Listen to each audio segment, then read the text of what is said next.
నమస్తే, welcome to Suman TV. CM Revanth పై MP Aravind గరంగా ఉన్నాడు.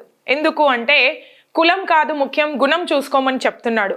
తెల్లోడులాగా విభజించి పాలించు అనే ఒక సిద్ధాంతాన్ని బీఆర్ఎస్ కానీ కాంగ్రెస్ కానీ ప్రవేశపెట్టద్దు అని చెప్తున్నాడు. అలాగే మోదీ బీసీలో కలపడం అనేది గుజరాత్లో కాంగ్రెస్ సర్కార్ ఉన్నప్పుడే మోదీని బీసీలో కలిపారు అని ఒకసారి గుర్తు చేశారు.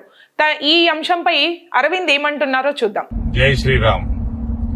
రేవంత్ కి తెలియక కాదు, కావాల్సుకుని హిందువుల్ని విడదీద్దామని కుల రాజకీయాలు ప్రతిరోజు ఎవడో ఒకటి మాట్లాడుతున్నారు. 94లో కాంగ్రెస్ గవర్నమెంట్ ఉన్నది గుజరాత్ లో, ఆ కులాన్ని బీసీలలో కలిపారు, మోదీ గారి కులాన్ని. 99లో దేశంలో బీసీలలో కలిపారు. 94లో కలిపినప్పుడు గుజరాత్ లో కాంగ్రెస్ గవర్నమెంట్, మోదీ గారు ఎలక్టోరల్ పాలిటిక్స్ లోనే లేడు. అప్పటికి 99లో కూడా లేడు ఆయన electoral politics.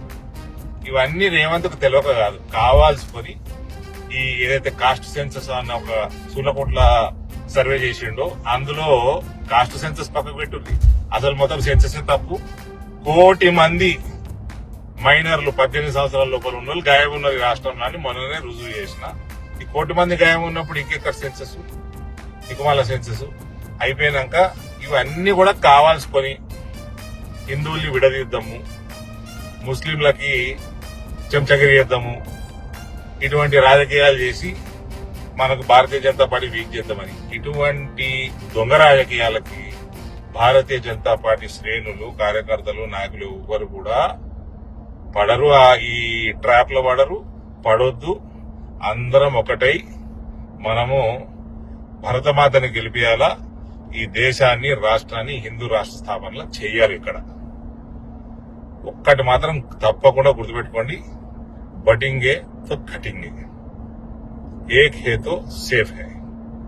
Don't fall in the trap of Congress and TRS divide and rule policy.